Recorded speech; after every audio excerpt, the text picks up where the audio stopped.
Assalamualaikum warahmatullahi wabarakatuh. Berjumpa lagi dengan saya Mulyana, mahasiswa Biologi Saintek UIN Araniri, Banda Aceh. Pada kesempatan kali ini, sehubungan dengan tugas kuliah kami, yaitu pada mata kuliah biologi laut. Jadi, kami teruntuk saya sendiri akan meringkas dinamika Lindo dan upwelling di perairan Indonesia. Ini merupakan work class dari profesor. Jadi saya akan berusaha untuk menjelaskan atau memberikan intisari yang saya pahami dari webinar ini. Nah, yang pertama sekali kita akan membahas apa sih upwelling itu, gimana upwelling itu dibangkitkan, dan kenapa kita harus belajar upwelling, kenapa kita harus memahami upwelling dan variabilitas di Indonesia. Nah, saya akan menjelaskan secara singkat. Upwelling itu merupakan kenaikan massa air dari kolom air yang lebih dalam atau rendah ke permukaan. Nah, kenaikan massa air tersebut akan membuat suhu atau SST permukaan dari dalam itu menjadi dingin ke permukaan. Dan dia akan penyebab dari upwelling ini akan juga meningkatkan nutrien bagi si surface atau permukaan air. Nah, ketika permukaan air ini sudah SST-nya rendah dan klorofil atau nutriennya banyak, maka fitoplankton akan senang dengan kondisi perairan tersebut.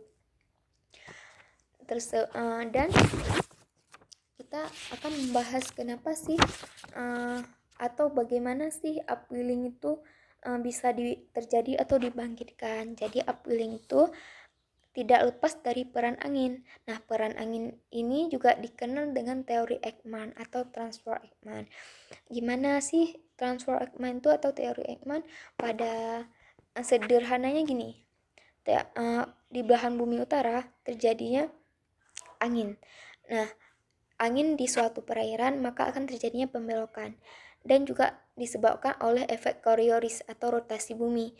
Nah, efek tersebut akan menyebabkan pembelokan. Tetapi pada teori Ekman ini, pembelokannya bukan ke arah angin, melainkan berlawanan arah. Jadi, yang pertama dia akan membelok sejauh 45 derajat ya teman-teman. Jadi, yang perlu teman-teman ingat, yang pertama dia akan berlawanan arah sejauh 45 derajat. Nah, kemudian dia akan berbelok terus-menerus sehingga sampai si angin tersebut akan menembus kedalaman air sampai ke 90 derajat. Jadi teori Ekman ini atau angin dari belahan bumi barat akan berbelok arah perairannya sampai 90 derajat. Nah, gini, kalau kalau di belahan bumi utara, maka dia akan berbelok ke arah kanan sejauh 90 derajat. Sedangkan kalau di belahan bumi selatan, dia akan berbelok 90 derajat juga. Namun dia akan berbelok ke sebelah kiri. Jadi yang teman-teman harus ingat bahwa pembelokan pada teori Ekman, angin akan menghembus perairan, perairan akan berbelok, namun pembelokannya berlawanan arah dari angin. Nah, itu yang perlu teman-teman ingat. Nah, pembelokan itu sampai 90 derajat berlawanan arah. Kalau dari barat itu akan berlawanan arah ke arah kanan 90 derajat. Kalau dari arah kiri, dari arah selatan tuh akan berbelok ke arah kiri sejauh 90 derajat juga. Nah, terus kenapa sih kita perlu mempelajari upwelling? Nah, upwelling ini merupakan suatu proses penyuburan alami yang terjadi di laut.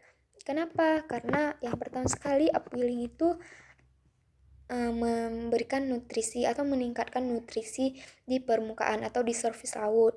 Terus SST laut juga akan turun suhunya. Nah, ketika kondisi seperti itu, fitoplankton banyak di situ akan menyukai lingkungan perairan tersebut. Ketika perairan itu sudah banyak fitoplankton, maka fitoplankton dimakan oleh zooplankton, dan zooplankton itu dimakan oleh ikan kecil juga akan dimakan oleh ikan besar, sehingga otomatis perairan tersebut banyak dengan ikan-ikan, di mana ikan tersebut merupakan pencaharian dari nelayan, yang dimana meningkatkan produktivitas nelayan.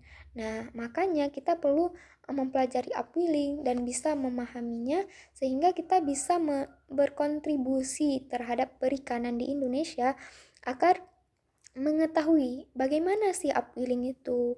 Nah, terus jadi kita udah tahu nih, upwelling ini merupakan penyuburan alami dari alam untuk laut dengan peran angin juga ya.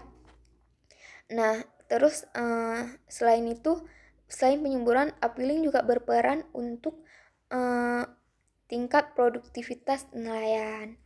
Terus jadi upwelling ini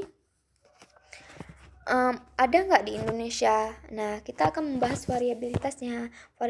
Variabilitas upwelling ini sudah dipublikasikan oleh Pak Purba dan K pada 2019 lalu. Ada daerah Barat Sumatera, Selatan Jawa, Laut Sawu, Selatan Sulawesi, Laut Maluku, dan di Laut Banda, dan sebagainya. Ini merupakan daerah upwelling yang dipublikasikan oleh Bapak Purba dan K. Jadi lokasi itu lokasi hanya pada musim timur saja ya teman-teman. Nah, jadi ada satu kasus yang saya ambil dari webinar ini. Ada beberapa kasus yang Pak Anindya sampaikan. Jadi saya ini merasa fokus pada kasus upwelling di selatan Sulawesi, karena saya mudah memahaminya. Semoga teman-teman juga seperti itu.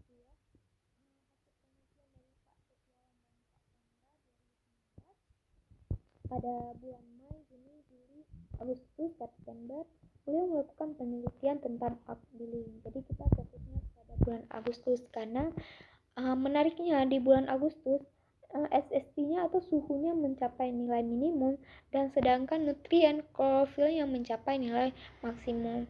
Nah, ini juga berperan dengan kecepatan angin. Jadi pada saat itu Ekman transfer bergerak ke arah selatan, terjadilah maka menyebabkan upwelling di selatan Sulawesi. Terus kan ini udah kita ketahui upwelling di yang di daerah selatan timur ya, musim timur selatan Sulawesi. Nah, kita juga akan membahas tentang Arlindo. Jadi pada upwelling kita udah tahu nih, upwelling itu apa, bagaimana terjadinya upwelling, apa fungsi kita harus belajar upwelling, dan variabilitas di Indonesia yang saya sebutkan beberapa tadi. Terus ada juga Arlindo. Apa sih Arlindo itu? Arlindo merupakan arus lintas Indonesia. Fungsi Arlindo itu sendiri merupakan sistem keseimbangan massa air di laut, sehingga daerah yang panas seperti Pasifik Barat bisa mengalir ke arah yang lebih dingin seperti India. Dan juga sirkulasi dan nutrien biodiversity serta adanya sistem Arlindo itu merupakan jadi suatu keseimbangan. Selain itu, ada juga berbagai keperluan terkait dengan mempelajari distribusi ikan dari Spesifik Samudra India, juga terkait dengan Arlindo. Jadi di sini Arlindo sangat penting, merupakan penyeimbangan dari beberapa hal, bisa biodiversity, bisa dengan massa air.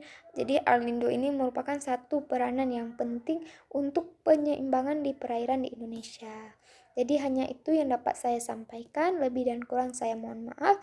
Jika teman-teman merasa ini suatu hal bermanfaat, silahkan di like, share, dan subscribe. Jangan lupa ditekan lonceng pada channel Biolaut agar teman-teman bisa mendapatkan wawasan baru pada channel ini. Sampai jumpa lagi. Assalamualaikum warahmatullahi wabarakatuh.